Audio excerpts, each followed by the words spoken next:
I do yoga in the morning, Kundalini Yoga exercise, and I've done it for about 20 years. And I learned a long while back that when yogis are practicing their asanas, these positions, that's not yoga. They practice the asanas because they're postures that stretch you.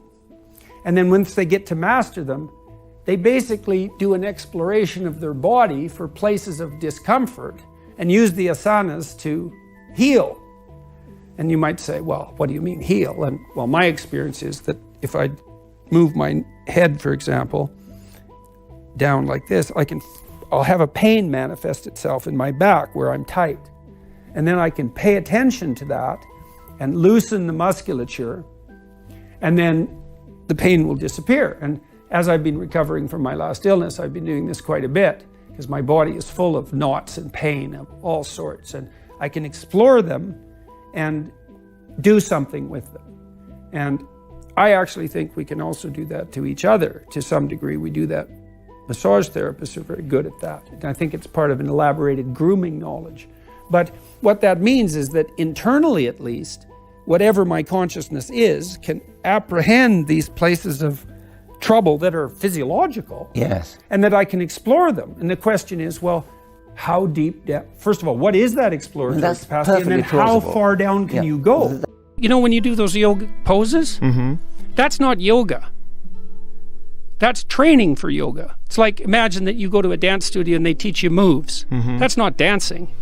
Dancing is what you do on the stage after you've written your jokes.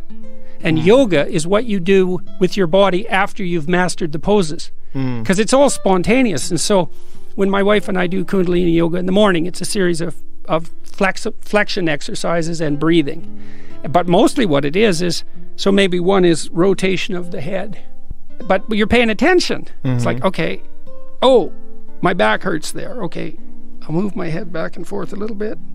Okay, it doesn't hurt anymore. Oh, that hurts. I explore there. Let that go. Let that go. And you go through your whole body. It's like, oh, I'm cramped there. Oh, that hurts. And what's so cool, it's like massage. You know, if you're hurting and someone massages that, the pain goes away. What the hell's going on there? Right. Facilitation of circulation, removal of toxins from that locale, but also the drawing of your reparative attention to that spot. Well, yoga is like that. It's like, oh, I'm out of alignment there. Oh, I'm out of alignment there. And so what you're doing, and this is akin to stacking the chakras, which is the same as a musical experience, is imagine that to get that process of optimal self-revelation right, you have to be aligned.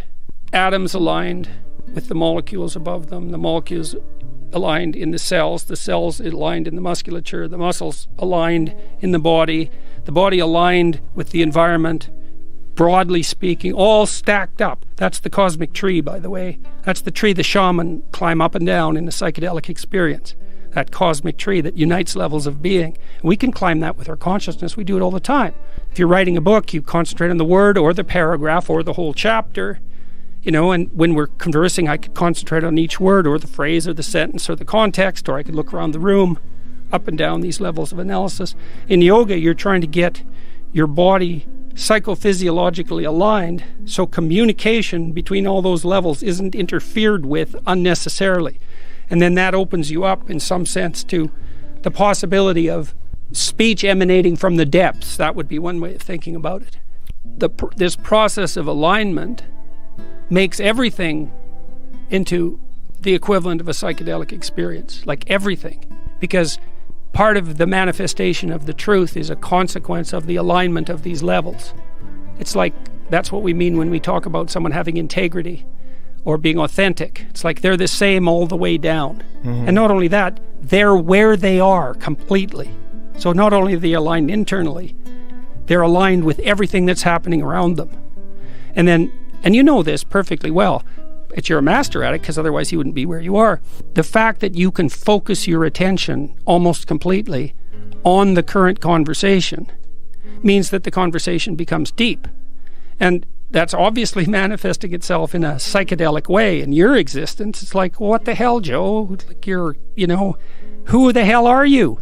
You started this podcast just talking to people, zero production value, you don't edit it, you talk to people for 3 hours. Well, what kind of stupid business model is that? That's insane. Yeah, and look what's happened. Yeah. Yeah, it's pretty insane. No, it's completely insane.